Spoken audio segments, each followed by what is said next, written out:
किस तरीके से हनुमान चालीसा आपके लिए एक वरदान सिद्ध हो सकती है। गोस्वामी तुलसीदास जी ने हनुमान चालीसा लिखी है और ये हनुमान चालीसा का पाठ गोस्वामी तुलसीदास जी ने लिखा है, इसलिए इसकी महत्वता और बढ़ जाती है, क्योंकि गोस्वामी तुलसीदास जी की भक्ति और शक्ति का अंश जो है वो हनुमान चालीसा के एक एक शब्द में विद्यमान है। बता दूं आपको, हनुमान चालीसा या अन्य कोई भी पाठ जो गोस्वामी तुलसीदास जी ने लिखे हैं, चाहे बजरंग बाण है, हनुमान अष्टक है, हनुमान बाहुक है, हनुमान साठिका है या रामचरितमानस है, सब हनुमान जी की प्रेरणा से ही गोस्वामी तुलसीदास जी ने लिखी है। यानी कि हनुमान जी की ही प्रेरणा थी, ताकि आने वाले जो पीढ़ी है, आने वाले जो लोग हैं, आने वाला जो समय है, वो इनका लाभ ले सके। तो हनुमान चालीसा आपकी सभी इच्छाओं को पूर्ण करती है। आपकी कोई भी इच्छा क्यों ना हो, उन सभी इच्छाओं को पूर्ण करती है अगर आप हनुमान चालीसा को पढ़ते हैं एक तरीके से। हनुमान चालीसा को कैसे पढ़ना है वो मैंने कई वीडियो में आपको बताया है। हनुमान चालीसा का पाठ जब ही फलदायी होता है जब आप उनके नियमों का पालन करते हैं। तामसिक चीजों का बिल्कुल भी आपको ग्रहण नहीं करनी, और प्याज लहसुन का परहेज करना है, मीट मांस मछली का परहेज करना है, बियर दारू का परहेज करना है, और ब्रह्मचर्य का विशेष रूप से ध्यान रखना है। शारीरिक और मानसिक, विशेष रूप से मानसिक रूप से आपको ब्रह्मचर्य का बहुत ध्यान रखना है। कैसे आप कर सकते हैं हनुमान चालीसा का प्रयोग? हनुमान चालीसा का जो प्रयोग है, अगर आपके घर में नकारात्मक ऊर्जा है, या फिर आपके घर में कोई बीमार व्यक्ति है, या फिर आपके दिमाग में नकारात्मक विचार जो है इतने हैवी हो जाते हैं कि आप कुछ गलत कर बैठते हो, कुछ उल्टा कर बैठते हो, आप अपने शरीर पर कंट्रोल नहीं कर पाते, अपने गुस्से को नियंत्रित नहीं कर पाते, तोड़ा फोड़ी शुरू कर देते हो, या मरने को आपका मन करता है, कुछ करने को आपका मन करता है, इन सभी समस्याओं का समाधान है एक हनुमान चालीसा। हनुमान चालीसा आपके शरीर को वो तेज प्रदान करती है, वो ऊर्जा प्रदान करती है, जिससे आपका जो शरीर है वो पवित्र हो जाता है, उसका शुद्धिकरण हो जाता है। जितने भी नकारात्मक विचार हैं वो सब निकल जाते हैं और एक सकारात्मक ऊर्जा का वास आपके शरीर के अंदर होता है। हनुमान जी की विशेष कृपा आपको मिलती है। गोस्वामी तुलसीदास जी ने हनुमान बाहुक का जो इस्तेमाल है वो उस समय किया था जब वो बीमार थे। उसी तरीके से हनुमान जी की जो सुंदरकांड है, बजरंग बाण है, वो हनुमान जी गोस्वामी तुलसीदास जी ने जो प्रेत बाधाएं हैं उनसे कष्ट से निपटने के लिए बजरंग बाण की रचना की। हनुमान बाहुक की रचना की बीमारियों से, ताकि बीमारियां किसी व्यक्ति को ना हो। हनुमान चालीसा की रचना गोस्वामी तुलसीदास जी ने सभी तरीके की परेशानियों का निवारण करने के लिए की है। आपके जीवन में चाहे कोई भी समस्या क्यों ना हो, चाहे वो शरीर से जुड़ी हुई हो, चाहे वो प्रेत से जुड़ी हुई हो, आपकी नौकरी से जुड़ी हुई हो, शादी ब्याह से जुड़ी हुई हो, कलेश से जुड़ी हुई हो, पढ़ाई से जुड़ी हुई हो, सभी समस्याओं का एक निवारण हनुमान चालीसा। कैसे करना है वो सुनिए, इसका प्रयोग कैसे करना है वो सुनिए। अगर आप पहली बार चैनल पे है ना हमारे शिव कृपा परिवार पर, तो वीडियो के नीचे सीधे हाथ पे जो लाल कलर का बटन है सब्सक्राइब का, उसे दबा के चैनल को सब्सक्राइब कीजिए, साथ ही बेल आइकन को दबाइए। और हमसे जुड़ने के लिए टेलीग्राम ग्रुप का लिंक डिस्क्रिप्शन में है, आप टेलीग्राम ग्रुप से जुड़िए ताकि आपके प्रश्नों के उत्तर आपको मिले। और हमारा दूसरा चैनल आपको उसका लिंक डिस्क्रिप्शन में मिलेगा, शिव साधना केंद्र, ताकि पूजा पाठ से जुड़ी जानकारियां और आपको मिल सके।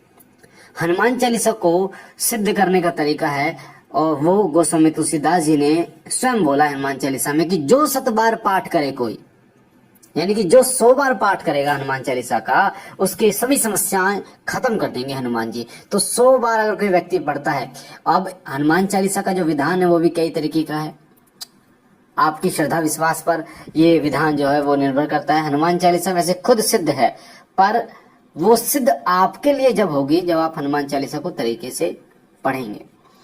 तो रात के 12 बजे से आप अगर हनुमान चालीसा का पाठ शुरू करें और हनुमान जी की जोत जलाकर तिल की या देसी घी की या चमेली के तेल की और धूपबत्ती गूगल की लगाकर हनुमान जी को 2 लड्डू का भोग लगाकर और हाथ में संकल्प लेकर कि मैं 100 बार हनुमान चालीसा का पाठ करता हूँ। आपकी जो भी इच्छा है वो आपको बोलनी है। आपका नाम क्या है, आपके पिता का नाम, गोत्र क्या है, रहने वाले कहाँ के, ये सारी चीजें बोलकर उस जल को छोड़ देना है नीचे। उसके बाद हनुमान चालीसा शुरू कर देनी है। उससे पहले राम नाम का गुणगान जरूर करना है। तो 12 बजे रात के शुरू करेंगे, सुबह 4 बजे तक 4:30 तक आपके हनुमान चालीसा पूर्ण हो जाएंगे। या सुबह 8 बजे आप हनुमान चालीसा का पाठ शुरू करेंगे तो लगभग 12 बजे तक आपके हनुमान चालीसा का पाठ आपका पूर्ण हो जाता है। या 11 दिन के अंदर अगर आप रोजाना 11 हनुमान चालीसा पाठ करते हैं सुबह और शाम, तो हनुमान चालीसा सिद्ध हो जाती है जब पूर्ण ब्रह्मचर्य नियमों के साथ। आपको बता दूं, जब हनुमान चालीसा सिद्ध होती है तो उसके कुछ लक्षण मैंने पिछली वीडियो में बताए हैं आपको, ये क्या क्या लक्षण आपको दिखाई देते हैं। तो वो लक्षण आप सुन लेना पिछली वीडियो में, वरना कुछ बता देता हूँ। मंदिर आपको दिखाई देते हैं, हनुमान जी की मूर्ति दिखाई देती है आपको जब आप हनुमान चालीसा सिद्ध होने वाली होती है या हो जाती है, या फिर आपको ऐसा लगता है कि आप हनुमान चालीसा किसी मंदिर में पढ़ रहे हैं।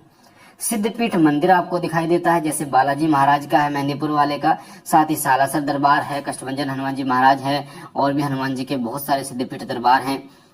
उसी प्रकार से सिद्धपीठ मंदिर की कोई जो विग्रह होता है ना, वो आपको दिखाई देता है, जैसे लाल मूर्ति आपको दिखाई दे रही है हनुमान जी की इस प्रकार से।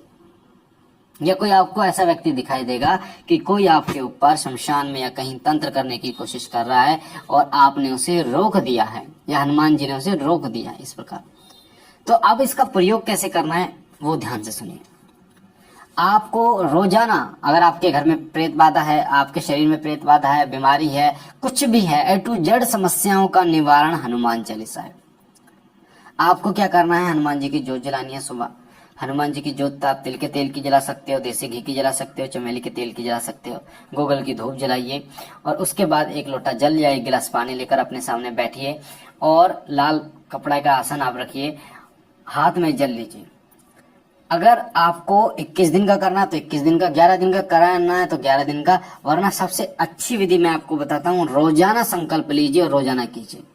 ये क्या है, आपने सुबह आप बैठे, आपने जो लोटा जल लिया, 1 लोटा जल, उसमें थोड़ा हाथ में जल लिया और हनुमान जी को साक्षी मान आपने बोला कि हे बालाजी महाराज, हे हनुमान जी महाराज, मैं आपको साक्षी मानकर 11 हनुमान चालीसा का पाठ करता हूँ।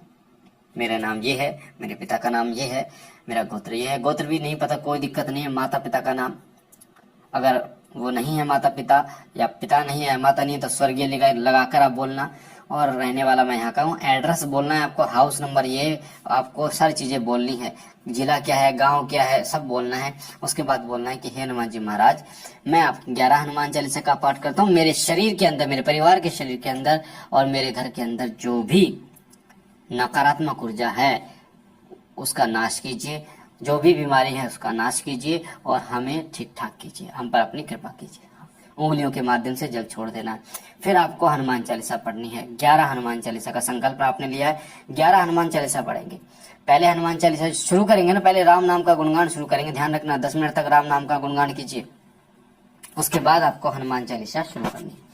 श्री गुरु चरण सरोज रज निज मन मुकुल सुधारी, बरनव रघुवर विमल जसु जो दायक फलचारी। यहाँ से शुरू करनी है हर बार आपको बोलना है। फिर जैसे आप ये दोहा बोलेंगे, उसके बाद श्री गुरु चरण सरोज रज निज मन मुकुल सुधार, बरनव रघुवर विमल जसु जो दायक फलचार, बुद्धिहीन धनु जानिके सुमिरो पवन कुमार, बल बुद्धि विद्या देह मई हरऊ कलेश विकार, सियावर राम जय जय राम मेरे मन बसियो सीताराम, सियावर राम जय जय राम मेरे मन बसियो सीताराम। ये जो शब्द है ना, आपको दोहे के बाद आपको जो बोलना है सियावर राम जय जय राम, ये आपको दोहे से पहले और लास्ट में जब आप हनुमान चालीसा खत्म करेंगे तो आपको उस समय भी यही दोहा दोहराना है, श्री राम जय जय राम, ठीक है, ये वाला सियावर राम जय जय राम हर बार। उसके बाद उस जल में फूंक मारेंगे, एक दोबारा हनुमान चालीसा पाठ करेंगे, तभी मतलब तरीका सेम रहेगा। फिर दोबारा फूंक मारेंगे, ऐसे 11 फूंके मारनी है। उसमें थोड़ा सा गंगा जल पहले डाल लेना, थोड़ा सा गंगा जल। उस जल की शक्ति इतनी विकट, इतनी विकराल हो जाएगी, इतनी रुद्र हो जाएगी कि वो जल बड़े से बड़े प्रेत को हटाने में सक्षम हो जाएगा। ध्यान रखना इस बात का, थोड़ा सा गंगा जल जरूर डाल देना। 11 बार पढ़ने के बाद आप आरती कर लेंगे, हनुमान जी से जो भी गलती हुई है उससे माफी मांग के उस जल का छिड़काव शुरू करना है। ऊपर कमरा था, ऊपर से लेकर छिड़काव करना है, पूरे लैट्रिन बाथरूम के अंदर नहीं करना। आपको किचन है, किचन में कर सकते हैं, अपने कमरों में करना है, और ऊपर से नीचे इधर सीढ़ियों से आते हुए बाहर की तरफ करना है। फिर उस जल, सारे जल को खराब नहीं करना है, सारे जल का छिड़काव नहीं करना है, थोड़े से आधे का जल करना है। आधे जल को में जो आधा जल है उसमें पानी मिलाइए, जितना पानी मिला सकते हो उतना पानी मिलाइए और अपने परिवार को पिलाइए। चाय में डाल दीजिए, दूध में डाल दीजिए, आप खाना बनाएंगे सब्जी में डाल दीजिए, डाल दिया। उसके बाद उसमें जो बचेगा, यानी बचा लेना पानी, उसको जहाँ आप पानी पीते हैं ना उसमें डाल दीजिए, मटके में या बोतल में पानी पीते हैं, बोतल में डाल डाल के पीते रहो। एक बोतल जैसे आपने पी तो थोड़ा पानी रह गया, उसमें और पानी मिलाओ, फिर पियो, फिर मिलाते रहो, पीते रहो, मिलाते रहो। आप यकीन मानना इस विधि से रोजाना ये करने से, रोजाना संकल्प लेना है 11 हनुमान चालीसा का, रोजाना आपको ये पाठ करना है। यकीन मानना आपके शरीर और आपके घर के अंदर जो नकारात्मकता कितनी बड़ी हो, पहले दिन से आराम मिलना शुरू हो जाएगा, बीमारी से भी आराम मिलना शुरू हो जाएगा। तो आप इसे करके देखिए। बाकी मुझे आशा है जानकारी आपको अच्छी लगी होगी। मैं हनुमान जी महाराज से, भगवान शिव शंकर भोलेनाथ से विनती करता हूँ कि वो आप पर अपनी कृपा करें, आपके घर परिवार पर कृपा करें, सदैव आपकी झोली भरते रहे। हम मिलते एक नई जानकारी के साथ, तब तक के लिए ओम नमः शिवाय।